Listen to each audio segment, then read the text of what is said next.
If you're not familiar, the Washington Post, which, corporate media, establishment, brought you Watergate, which obviously they deserve tons of credit back in the day for, but the Washington Post is the main competitor for the New York Times. And who owns the Washington Post? Who owns the Washington Post? That would be Amazon and Jeff Bezos. To me, Amazon and Jeff Bezos, you could make an argument. They make things easier for all of us. I'm sure a lot of people, including myself, use Amazon for convenience for a lot of things. But Amazon has also been a machete to small business.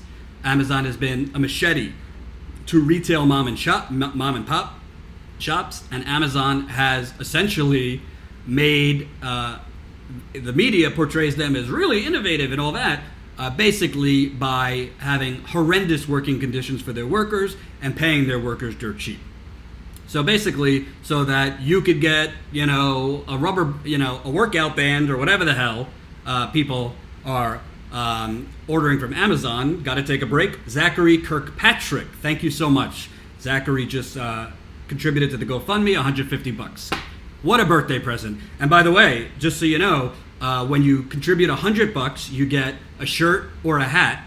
And if you contribute $127, you get both a shirt and a hat. And that is the Status Quo shirt and hat. I should have worn my hat today.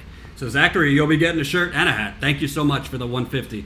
And again, we're trying to get this GoFundMe going so we can get back in the field and get things moving. We want to get in the field. We would be myself. We would be Ty. Jen is going to be going in the field also. So a lot of things in the works here. So Washington Post obviously is owned by Amazon. And Jeff Bezos has been under mass. He's going to get in a beating from one Bernie Sanders over the last few months. Bernie Sanders, his Twitter account, his Facebook account, has been going after Jeff Bezos, rightly so, because Jeff Bezos is... You know how much money Jeff Bezos makes a day? Jeff Bezos is making $200 million a day. A day. He's making, I think the quote was $64,000 every 10 seconds. Okay? So Jeff Bezos doing wonderfully. Wonderfully. The Amazon worker, not so great. So you would think the Washington Post, if they're going to write about Bernie Sanders, and it's not just Bernie Sanders along with Congressman Ro Khanna, pretty progressive guy, have put forward the Bezos Act a few weeks ago, which essentially is a very common sense thing. Says, okay, Amazon, if you want to pay your workers under a living wage, so a lot of most Amazon workers are part-time, so they're not making full-time wages. If you want to pay your workers basically under the amount that they need to live, and they then have to go on food stamps, or they then have to go on Medicaid, or they need to go on subsidized housing, well, the taxpayer should not be paying for Jeff Bezos to not pay his workers. It's a very simple concept. Democrats should be for it, and Republicans should be for it. Everybody should be against welfare, especially corporate welfare. Because why is it that Amazon's workers have to go on food stamps and Medicaid? Not because Jeff Bezos and Amazon aren't making enough money to pay them a living wage, because they don't want to, because greed runs this country. Think about the week we are in. Think about this week. I know you're not seeing it on CNN. I know you're not seeing it on MSNBC. I know you're not seeing it much in the New York Times. This week is the 10-year anniversary of the global financial crash, brought to you by the United Corporations of America, aka the big banks who are bought off our government. It's normalized. 10-year anniversary, the banks are still too big to fail, all that. I'm going to get to that in a minute. That's my next story. Thank you for the birthday wishes. Thank you. So, what I find so striking, you would think Washington Post might have a conflict of interest if they're going to write a piece about Bernie Sanders' plan to tax people like Jeff Bezos and Amazon. Don't you think the Washington Post maybe should sit that one out if you're an actual journalistic outfit? I think they should. Or if you're going to write a piece or an opinion piece about, criticizing Bernie Sanders and saying this plan isn't right, should you also have a voice saying this plan is right? Again, Bernie Sanders' plan is to make Jeff Bezos, the Walmart, and other companies like it, fast food companies, if your workers work full time and still have to go on government assistance, you're paying for it. So I want to read you this story from the Washington Post. And I hate spending time criticizing the corporate media. I know I do a lot, but it must be done. Because this kind of propaganda is exactly why people like Trump are elected. This kind of propaganda is why people get the wrong impression about a candidate like Bernie Sanders, which we saw throughout the 2016 primary. Washington Post, 16 stories a day in one day negative about Bernie Sanders. And by the way, guys, press the share button. Let's get this out to as many people as possible. Headline, Bernie Sanders' first step to democratic socialism? Privatizing it. In an advanced industrial democracy like the United States, who should bear primary responsibility for ensuring an adequate social safety net and a reasonable level of economic equality? Strangely enough, Bernie Sanders, the once and possibly future presidential candidate, thinks that's a job for corporate America. Who would have thought the first step on the road to democratic socialism would be to privatize it? So right there, I got to stop it. Right there, I got to stop you. Because that is the propaganda in that first paragraph. And sorry, I'm going to be a little talk like a professor, like read the article, start and stop. First of all, the Bernie Sanders, who should be responsible? Who should be responsible, they say, for the social safety net and a reasonable level of economic equality? And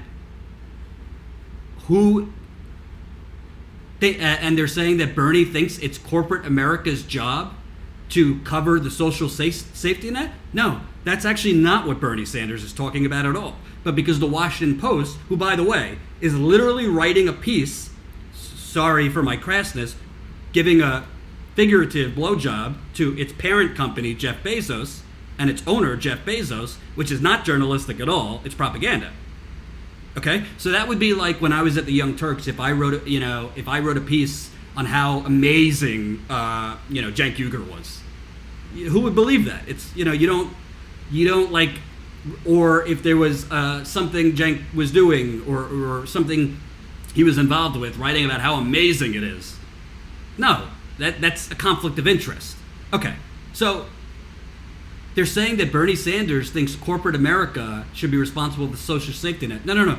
Bernie Sanders thinks that if the social safety net is getting more and more fat, if the social safety net is becoming more and more, there's more netting, meaning more people need it, because corporate America is paying its workers starvation wages, then those corporations should pay for those subsidies. Or, novel idea, they should pay their workers enough that they don't have to go on food stamps. Bernie Sanders didn't, and Ro Khanna didn't put forth legislation to say, hey, corporate America, you're doing great. Corporate America should have a 2% tax every year to contribute to Social Security, Medicare, and all those things. That's not what his bill is.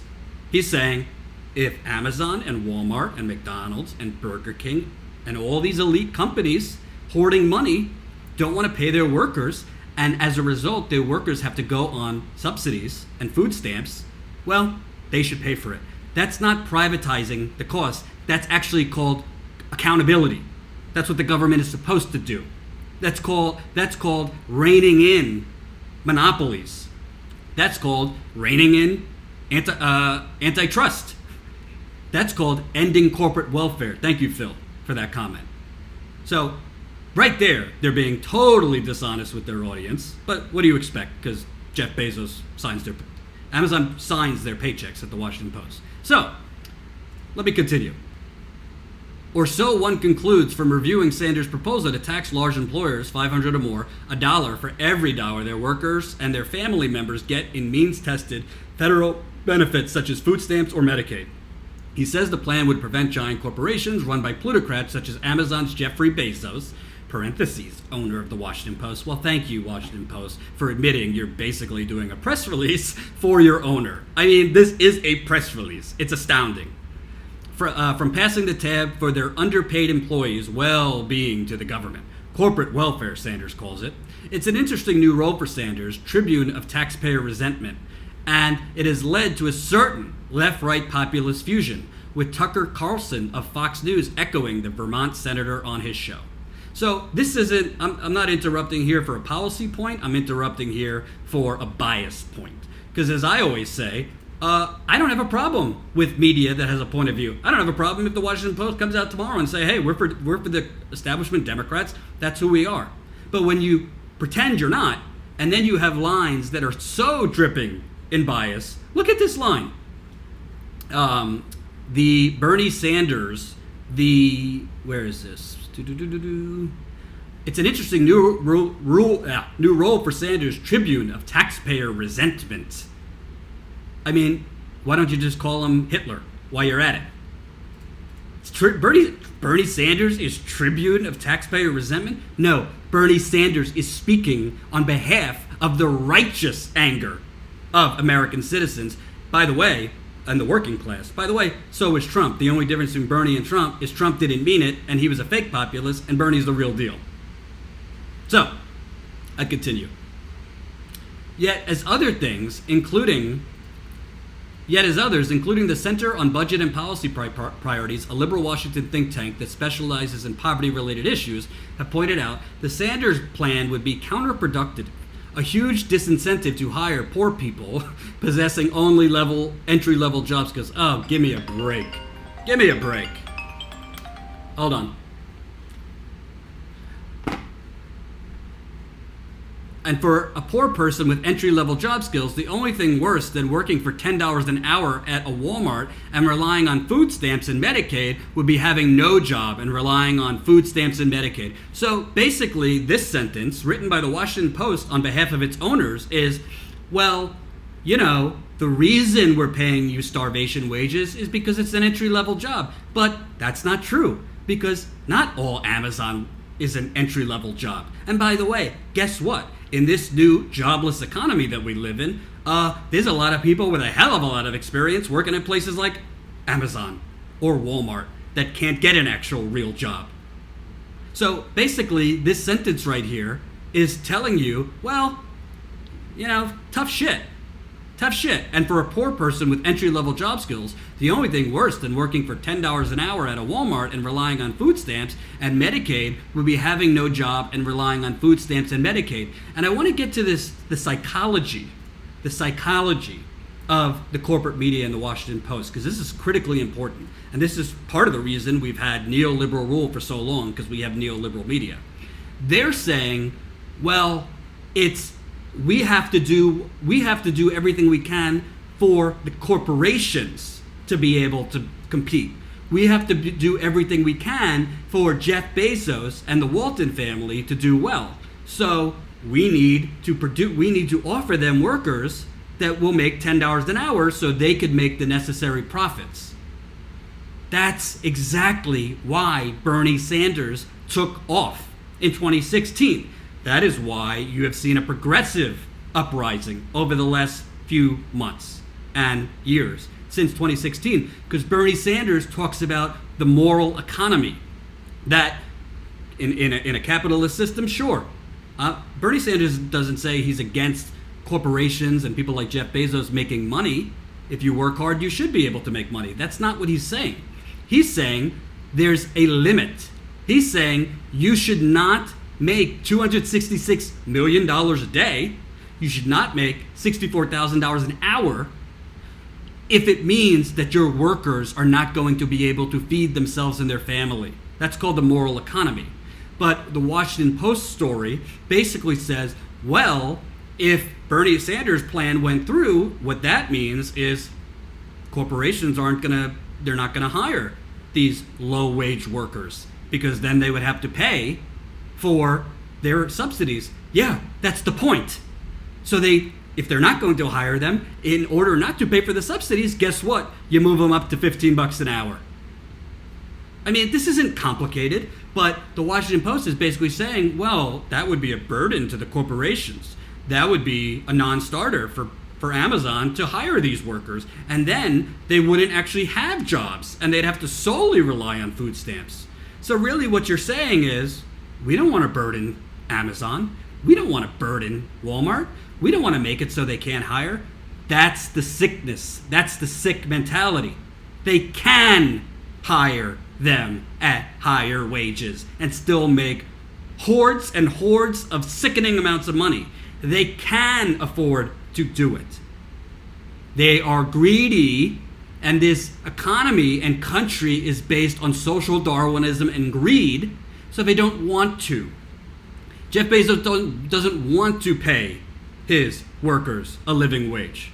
His shareholders don't care about the workers, because somewhere along the American psyche, we went from we're in this together, which I would argue was more the 1950s and 60s, to tough shit. This is the Hunger Games. Deal with it. And that's basically what the Washington Post is saying.